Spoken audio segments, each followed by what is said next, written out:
Hey guys, this is JJ. And I'm Natalie. And I'm Emily. And welcome to another episode of Confessions of a Reluctant Caregiver. Now, before we get started, we have got to remind folks about the Sisterhood membership. Oh my gosh, yes. It's basically a sale every day. And the best part, it's free. And you know what I say? If it's free, it's for me. All right, here's the deal, girls. We're partnering with our care partners to save you money. So go to confessionsofareluctantcaregiver.com to sign up. Then tell all your friends about it. They can join too. And don't worry, we don't sell your info. We hate that. Okay, so let's get started. JJ, we have the best guest here. We are excited to have our friend, Kristina Driscoll with us, and she has quite the confession because, Tuesdays, if it's Tuesday, it's time for confessions. So she's going to be sharing the good, the bad, and the ugly with respect to caregiving. And I know we can all relate to that. So like all of us, Kristina's been a caregiver, but she is so much more. She is definitely not defined by that. And so, Jay, why don't you tell us about our amazing sister in caregiving? Absolutely. I would love to. Thank you, Kristina, for coming today. So Kristina has an amazing story like most of us do. Her husband was diagnosed with early onset Alzheimer's when her son was just 5 years old. Kristina cared for her husband while managing their household and raising her son for almost 12 years. She's another example of a superhero caregiver. She just needs a cape, basically. That journey led her to an amazing and inspiring place for these sisters. And that's where we met her. Kristina launched her podcast earlier in 2023 called She's Brave on Apple and Spotify. She helps women find their path to become brave, resilient, and authentic.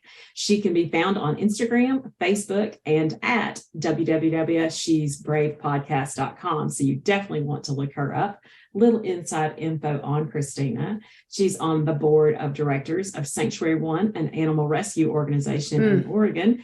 And she definitely has a heart for animals. In 2015, she built a cottage for immunodeficient cats, and she continues to fund that cottage each year to make sure the little guys are taken care of. I love that. So she's a caregiver through and through. Kristina, we are so happy to have you here today and can't wait for you to tell us what you've learned on your journey. Wow, JJ, what a welcome. We want everybody to know how wonderful you are. We do think you're awesome. And then, we just want everybody to know. So tell us, you have such a great and beautiful story, and it's led you to an amazing place. But tell us kind of how it started, like where your journey started. Yeah. So I was about 30 and I was in a hiking club, and my husband was the hike leader. So we met on a hike on Mount Rainier. Our eyes locked, and it was just pretty much like that pull, that instant magic moment. Yeah. Instead of it being across the room, it was like across the trail, Yeah. But so we clicked instantaneously, and long story short, he ended up being a lot older than me, even though he'd never been married, never had kids, 24 years older, but we both were financial advisors and just saw the world the same way. So within 6 months, we were married. Oh, I love it. Yeah. Yeah. So everything was great. We had a really wonderful time those early years together. And 4 years later, our son was born. And we were living in a little town in Oregon, and life was good until our son was about 5. And my husband started repeating a lot of things and forgetting, if I told him, hey, I'm taking our son Will's, like I'm taking him to the park, and he would forget things. So that's how it started. Yeah. So did you think how long did it take you probably to get that diagnosis? Because did it like hit you like, something's not right? Or was it with the forgetfulness, did you think, hey, let's go to the doctor and see if something more is going on? I think at first I was a bit in denial because I think that's a coping mechanism. It's a big coping mechanism. And so for probably at least 5 or 6 months I was in denial, but my friends really started gently talking to me too. And because they noticed it as well. So then we did go to the doctor and we did get a diagnosis. So I know that you had said that he had that diagnosis for about 12 years. So I know that, so he lived at home and that's really when you changed hats a little bit. Like at what point, because I know with Jason and I, when, I've been a wife and Jason and I had been together, 17 years. And then he got diagnosed with cancer. Yep. And at that moment, I had to take that hat off because there was a crisis point where that relationship shifted from wife to caregiver. Did you have like a place where you were like, it became a crisis like point where you had to shift your relationship? Yeah. I mean, it was a crisis just getting the diagnosis. And a lot of people say to me, wow, I don't know how you did it. And you're so brave. And that's part of why I started my podcast too, because I was not brave. I'm a very, very anxious person. Like I the doctor has anxiety disorder on my chart, like great, but my whole attitude is, if I can do it, you can do it too, and it felt very much like a crisis, right at diagnosis for sure. So how did that, go ahead, Jay. What did you continue working during that time, Kristina? Because I know of course you've still got a little one basically. Were you still working at the same time? My husband managed our finances. And so he had retired, which was good. So he had a few retirement years, and I took over managing our investments. Okay. And I just, that is something that's always come easily and naturally to me, is I've been investing my whole adult life, and that's been my career. So I did that. I mean, I did sometimes have people ask me like, how did you manage like your finances and take care of your husband and your son? But it wasn't, I don't know, came very natural for me. So that part was actually not hard to do. Okay. It was the caregiving that was hard. Okay. So what would you say was hard for you? Because I know I can think of the things for me that were challenges. Like when you started doing the caregiving part, what were the things that gave you the pause that you're like, gosh, this is harder than I thought? With Alzheimer's, I mean, I remember at one point, a couple years in, I met a woman whose same situation as me. Her husband was a lot older than her, and her husband was in a care home at the time. And she was a real big help in explaining to me kind of like the role that changed, because you go from being husband and wife to caregiver and patient, for lack of a better word. There's probably a better word, but so I could really, I mean, that's where the grieving starts right there. You start like it doesn't happen instantaneous, but there's this gradual realization that your relationship as husband and wife is ending, like very slowly, like one forgetful moment at a time. That's interesting perspective, because it's a little bit different than how Jason and I were, because cancer is different than that. And so the whole goal is hopefully there's a good prognosis and you come out of it. I will say this though, I mean, I've not come out of it yet. Even though he has no cancer is found in his body, for example, like right now, he doesn't get the all clear for 5 years. And so the cancer is just living here in the home with us. I always refer to her as the mistress, and that she just kind of sits between us. And so whenever we want to do something, it's like she's always there. And so I think that's a hard piece to try to manage and kind of coexist and find new normal. So I'm assuming, thinking about new normal, you had to establish a new normal. And what did that look like for you? It was more like a child-parent relationship. And, our son, by the time he was 6 years old, he would say, hey, Dad, can I help you heat up lunch? Because Dad couldn't remember how to operate the microwave. So he would, and just these things become normal, though. That's just our life. Right. So my son and I we're both caregivers to our husband. Really, I would say that, you know, I would. Yeah. Wow. Quite an empathetic child raising. I'm raising kids of my own. So not only, you know, is he going to experience that way, but just such empathy. I mean, that's amazing. Yeah, he's always been extremely empathetic to other teens and to other people in general. And I think in our society, we have a tendency to try to really, really, really protect and shelter our children because we think that if they go through hard things, that it's going to damage them.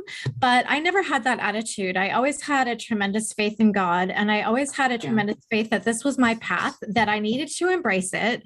I was okay with it. I mean, it didn't come instantly, people, you know, but I mean, I think over the next, you know, after the diagnosis within a year or two, like I was like, this is my path and it's okay.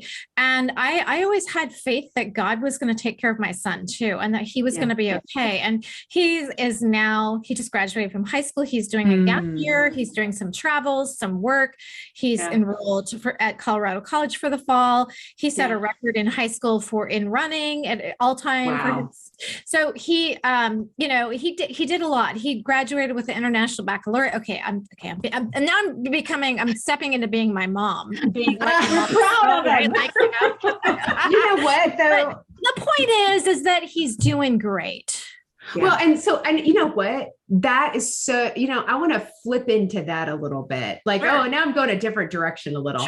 Sure. So you were a sandwich generation, but with a spouse and a child. That's a good way to describe it. I like that. And not a parent and a child sandwich generation. So how was it trying to manage caregiving, because you were dual caregiver at that point? You're caregiving laterally to your spouse, because I think up to your parent because they're older, but you're a little bit older because your husband was older than you. That's okay. So you're dealing with the aging piece and your spouse and caring for your son, who was a baby nugget. He was 6, 7, 8. You're trying to get to school. So how are you managing? That's kind of my thing. Is how are you getting to school? How are we getting to doctor's appointments? Like, did you have a tribe, or how are you doing this? Yeah. Do you have a tribe? Like, how did you make this work? Because I think that's how so many people see it, because you're not just focused on him. You have so many other things going on.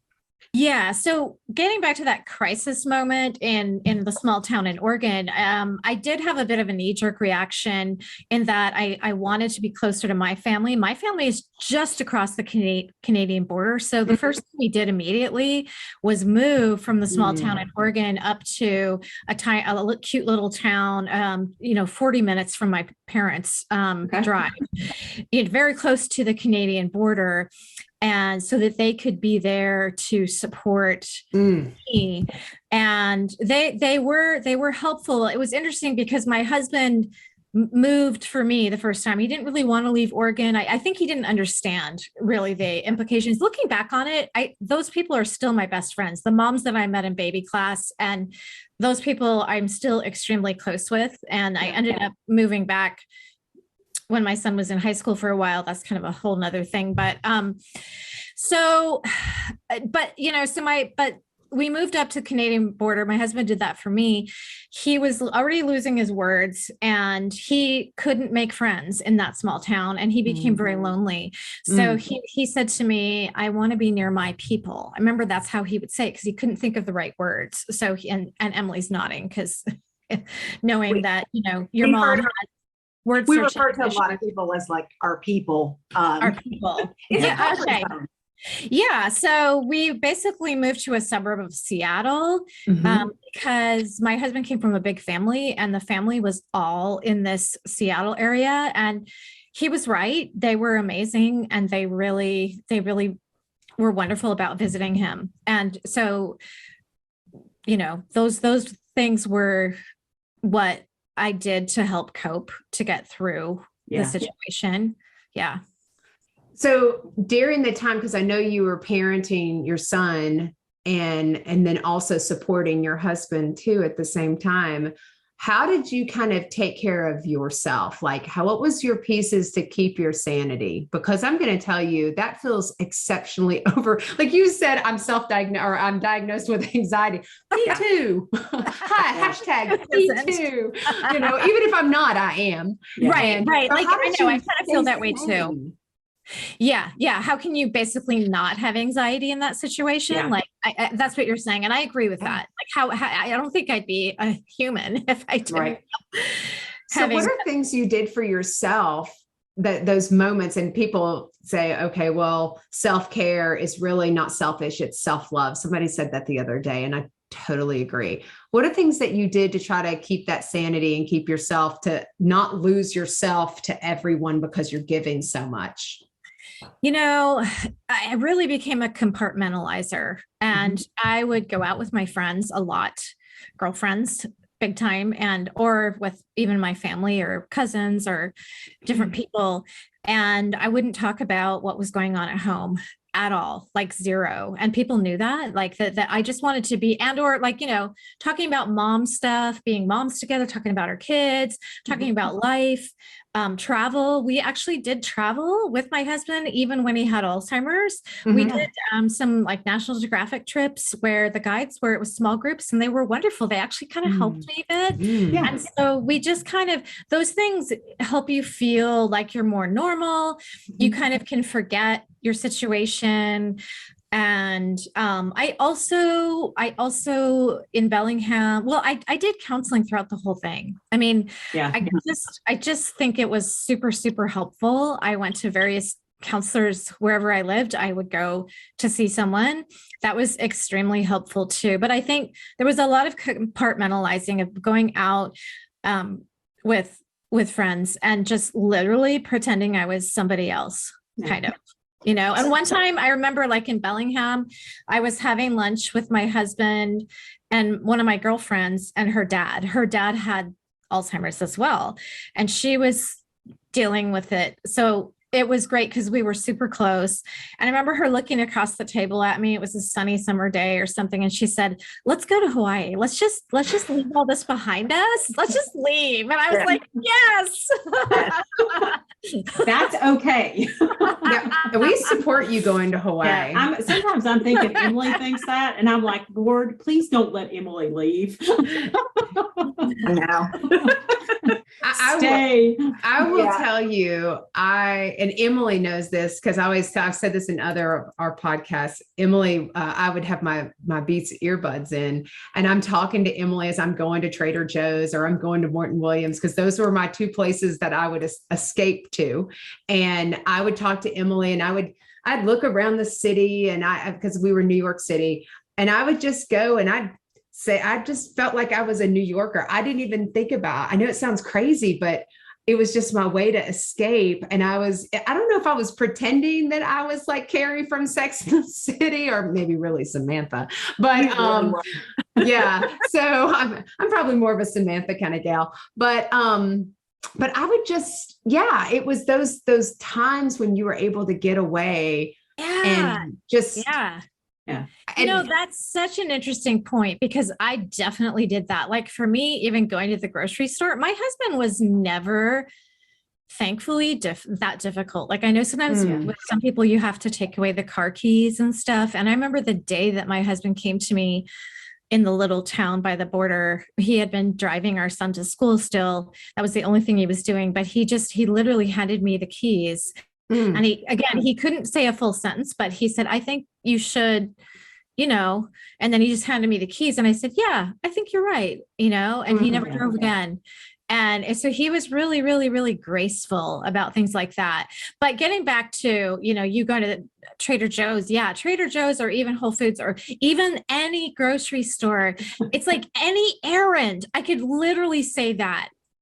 Emily's nodding her head right now because she's too. Yes. Sometimes you go out alone, and I could leave him at home alone until, the very end when he fell and hit his head. And then the doctors told me, well, this was 5 years in actually. So he was in a care home for 7 years and a long, long time. But, he was wandering at night. He was combative with anyone who wasn't me. And so I tried hiring people in my home, and that didn't work. But it's just as interesting that literally every errand, you can pretend that, and you do kind of like, I'm just a normal person and I'm here talking to the cashier and I'm talking to the guy in the meat department for a couple minutes and I'm telling him about my day. Like that's just like, that's a huge coping mechanism. You just want to feel normal sometimes. Like you need to feel normal at times.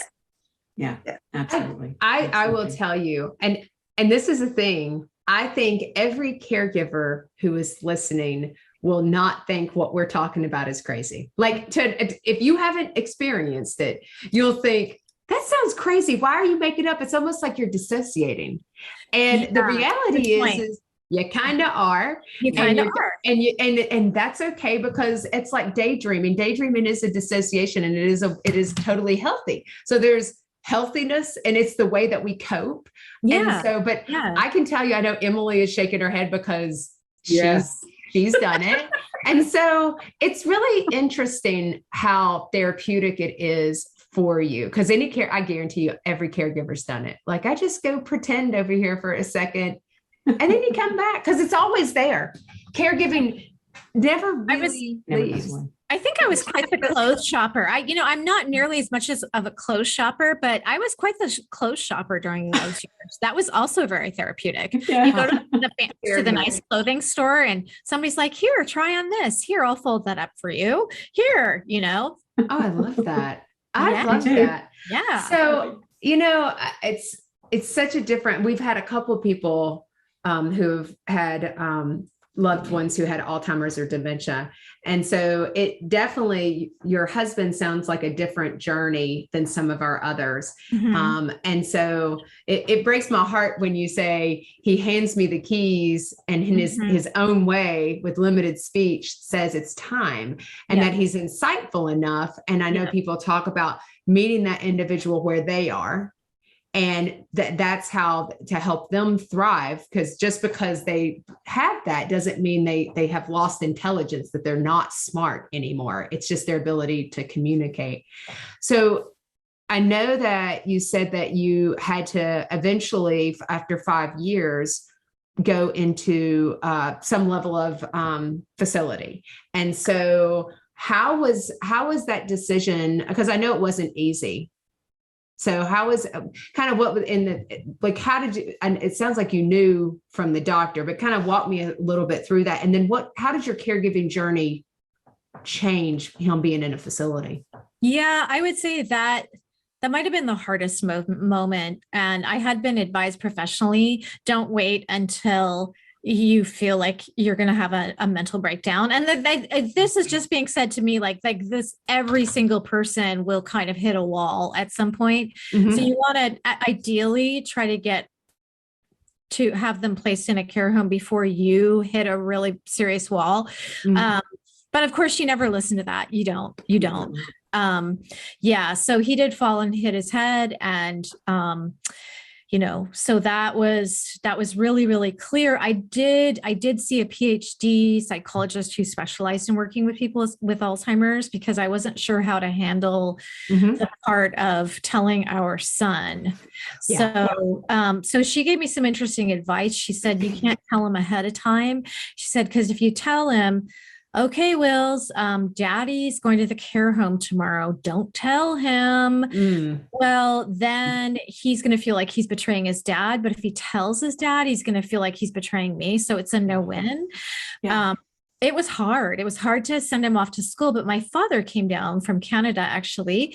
And, he grew up in a tiny little country called Estonia. His father disappeared. His father was high up in the Estonian military, disappeared for years at a time because they didn't have internet. They didn't have ways of tracking people. Mm-hmm. He was fighting on different sides of the war at different times. There was chaos.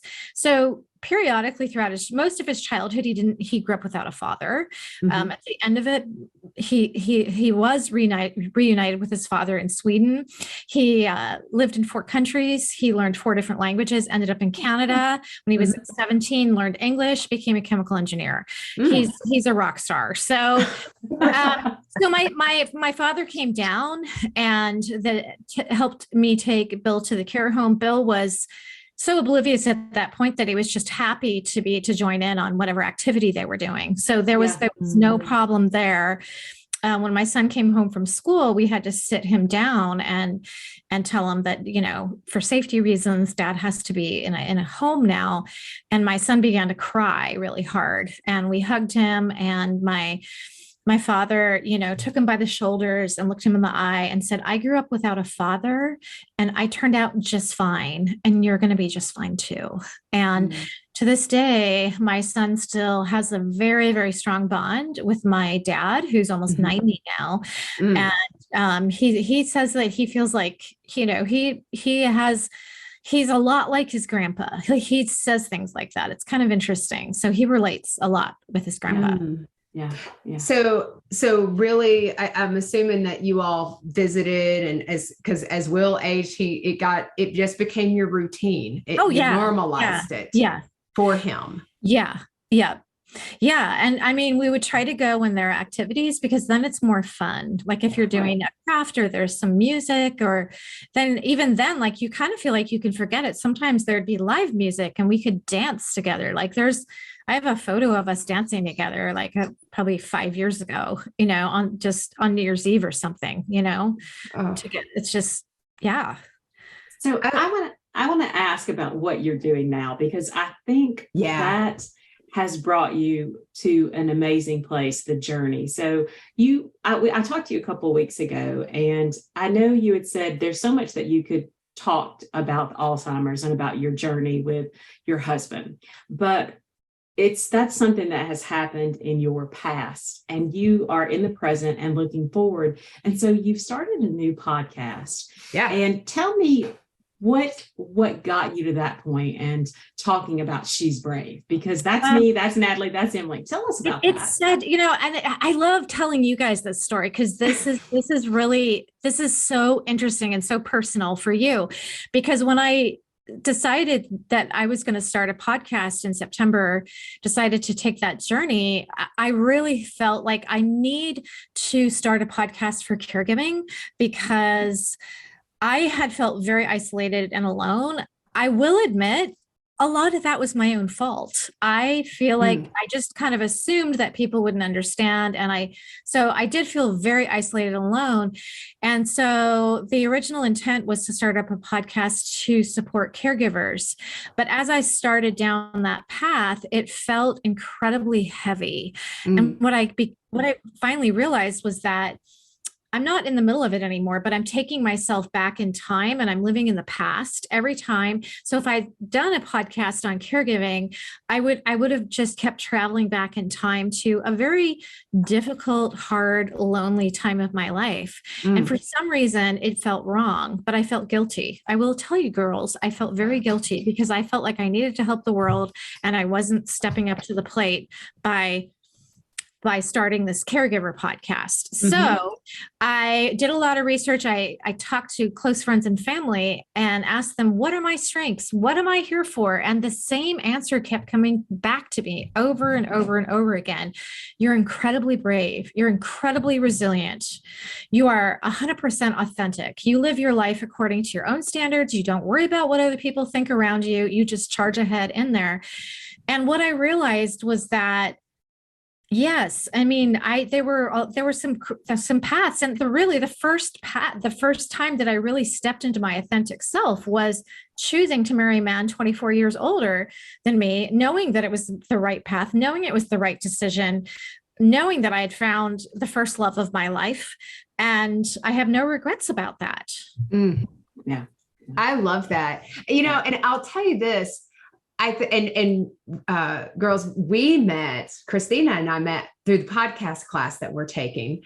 And she had mentioned, oh my gosh, I love this. I was going to do this, but I decided to do this different thing. And then we just struck up an immediate friendship. And now, of course, we're besties. And because clearly we're besties. And but I love that, because you're talking about brave and authenticity and being fearless. And there was a class that I did a couple of months ago that really helped me get to the podcast. It was a storytelling. It wasn't even a class. It was a part of a Small Business Association's entrepreneur, but they call it HER. And so it was a women's piece. It was great.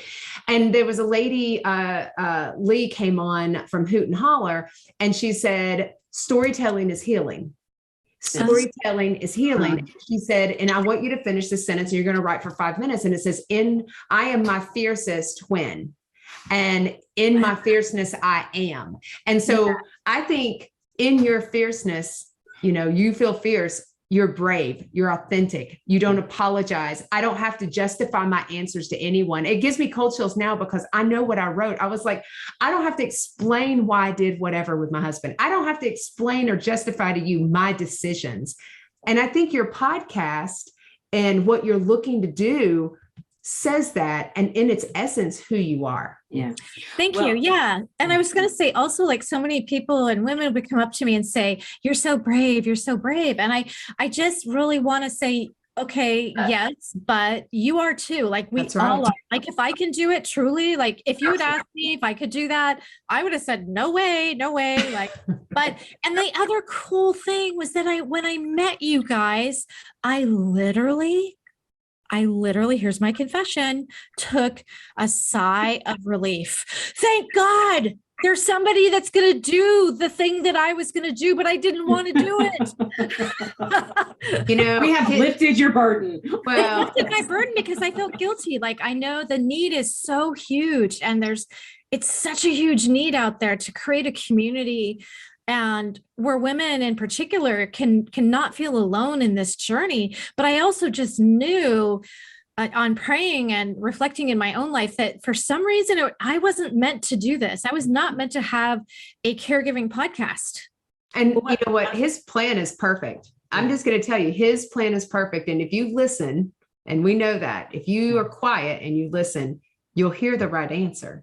Right. Well, right. Yeah, what I love about your story, Kristina, and even about our story, which I think all of our stories are still unfolding, they really are, is that we've all had a caregiving journey, and we're all caregivers. We've been caregivers. We are caregivers. Yeah. That we go through it and we grow through it. And that even if someone is in the midst of that journey right now, you can make it. You are going to make it. And it sets your life in motion. I look at you and you're like, I've been in that trench, but I've turned it into something. And you're like, I'm going to be a podcast, and it's going to be about brave women. And we're like, I'm going to do a podcast, and it's going to be about reluctant caregivers. And we're going to talk about, this was a crappy day, but it's like things, you just think outside the box, and it's there. And, in the worst of times, you're going to find something. You're going to have to find it. So, yeah. Well, I'm going to tell you, I love this. I absolutely love this, but you know what time it is? What time is it, Natalie? It's time for Sister's Choice. Emily's getting her thing. She's like, I'm ready. I'm getting it. So, okay. So this Sister's Choice is the second part of our confessions, where we get to ask questions, and we would ask that you confess. So, Emily, why don't you start? Are you ready? First? Emily. Okay, let's see. We have so many great questions, and we all kind of fight over them. So I'm just trying to find the perfect one. I'm ready. Emily's favorite question. Dun, dun, dun, dun. Bringing it here. Okay, so we all know that caregiving's hard. As you can tell, it's been a hard day for me. Listeners, I have no makeup on. It's very scary. What are one or two things, Kristina, that you wish you had known before you even started this journey? Like, is there anything? I would say the number one thing is that community is everything in our journey.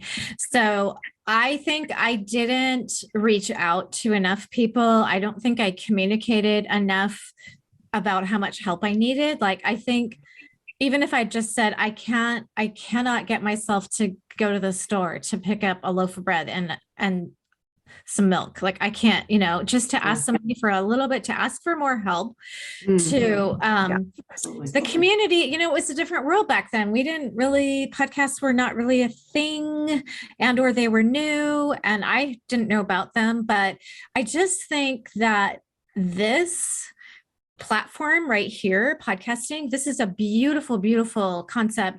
And if I were going through the caregiver journey today, I would say this is a freaking lifesaver. Just join the group, because you can be with everyone else who's going on exactly the same journey as you at exactly the same time. You can jump on your computer at 2 a.m. There'll probably be someone else who has a husband wandering around at night that you can chat with, Yeah. Totally agree. Excellent. True. Words to live by like that. That girl, that is a true. Emily did a reels that we posted, and it was what, 2 a.m? It was that one. I believe it was a 3 a.m. confession. Yes. More like a cry out, like what's some ideas that you all have to wind back down, to get back to sleep when potentially an hour and a half later, maybe even 30 minutes later, you're going to be back up again. And it's totally different than when you have babies. Babies, you can go right back to sleep. That's not an issue because you're exhausted. But I guess getting older now, I'm like, oh my goodness, what do I do now? So had a lot of good advice from people. Oh, I love that. Yeah. I think community is the superpower Ooh. in dealing with this whole caregiver journey. Community is the key. Yeah, I agree. I love that. I love that. And and I always say this, relationships are the oxygen, is the oxygen of human development. It's in relationship, it's our connectedness. It's the point of the storytelling, and why we tell stories, because we relate and we connect, and we're like, oh, that's it. That's the money. It's about being a part of a community. We were not meant to be alone. So, Jay, let's give Kristina another question. Okay, here it is. So we always say we like to laugh, Kristina, and we have so many fun stories with our mom, things that we're just like, girls, I could not make this up. Any fun caretaking story with your husband, or even with your son, just a funny moment that you're like, Lord, I can't even make this up. Oh, that's such a good one. Every day can be Christmas. I do like every day can be Christmas. Okay, that's good. Well, I mean, even as far as like little surprises or something, like you could like surprise them with something and they can be like so ridiculously happy about it. Like numerous times. I love you. Every day can love be that Christmas idea. Is a fantastic thing. That means I never could get a gift every day. Hold on, Kristina. I kind of like that. I could use that myself. I've never taken my Christmas tree down. That's my answer. Because I didn't want to put it up. And I just got all the ornaments on, and we did it over 3 weeks. Like the balls couldn't get up. I'm like, I did 12 balls the other day. I'm like, there you are. Nailing it. Oh, that makes me feel so good. Okay. It does make me feel good. So the last question, which is always a sister favorite. We always wonder who's who's a favorite. Take it. And this does not matter. What is your guilty pleasure? Oh my gosh. I have so many guilty pleasures. It's ridiculous. I mean, how do I even pick one? What's your favorite? A favorite Guilty today.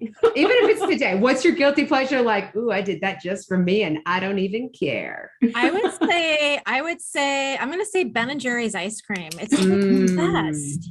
The Tonight Dough, it's just delicious. It's just What flavor? What's your flavor? The Tonight Dough. The Tonight Dough. Yeah. It's delicious. Ooh. Chocolate and peanut butter and all kinds of things in there. I think last night. You have a little carton of ice cream and that's it. Like that's your recess, from your caregiving journey. Like that. Yeah. Just a little bit. I think last night we discussed the same thing who we were talking to.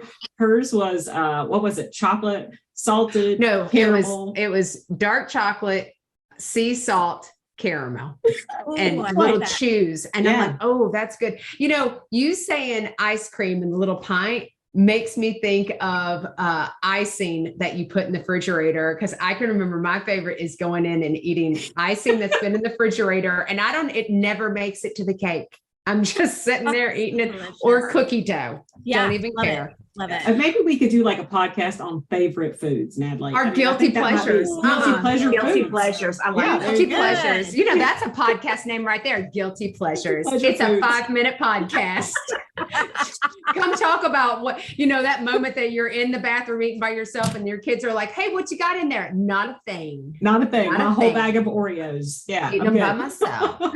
myself. Christina, we cannot thank you enough for joining love us you. today. You can come back, come by, come visit us next time. We have Yeah, no, I want to be part of this journey with you guys. I want to come along. I want to help you guys, in any way that I can. And I know you guys will be having events in the future. I want to come so we can actually hang out and have dinner together. Yeah.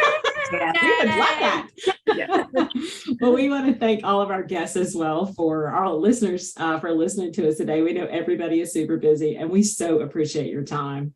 Well, and make sure to remember, because this will come out, our podcast is launching January 24th. So we know that you have already launched on January 2nd. I know that date is very special to you. So make sure you go on and listen to Kristina on Apple and Spotify, listen to her podcast, She's Brave, because you'll also hear me and JJ on her podcast too, hopefully. Right. And so we're going to be guesting. So, sharing is caring. So that's what I got to say. But you know what? We really appreciate. Now, don't forget to join the Sisterhood membership. And Em, what's the best part about the membership? It's free. Oh And my if it's God. free, it's for me. Oh, girl, you know it. And we know resources are tight right now. And this is a great way to really stretch your dollar, especially with interest rates and inflation and so on and so forth. And so whether you're a caregiver, you've been a caregiver, or you will be a caregiver in the future, please know that you're never alone and you are always a part of the sisterhood. We love you guys. Don't forget, we drop new episodes of Confessions every Tuesday on the Whole Care Network or wherever you download your favorite podcasts. And of course, you want to go to YouTube or a website and watch this video, because this is nothing but a good time and we have the best. Yes. Kristina, thank you so much, guys. We'll see you next time. Thanks, everybody. Bye. Bye.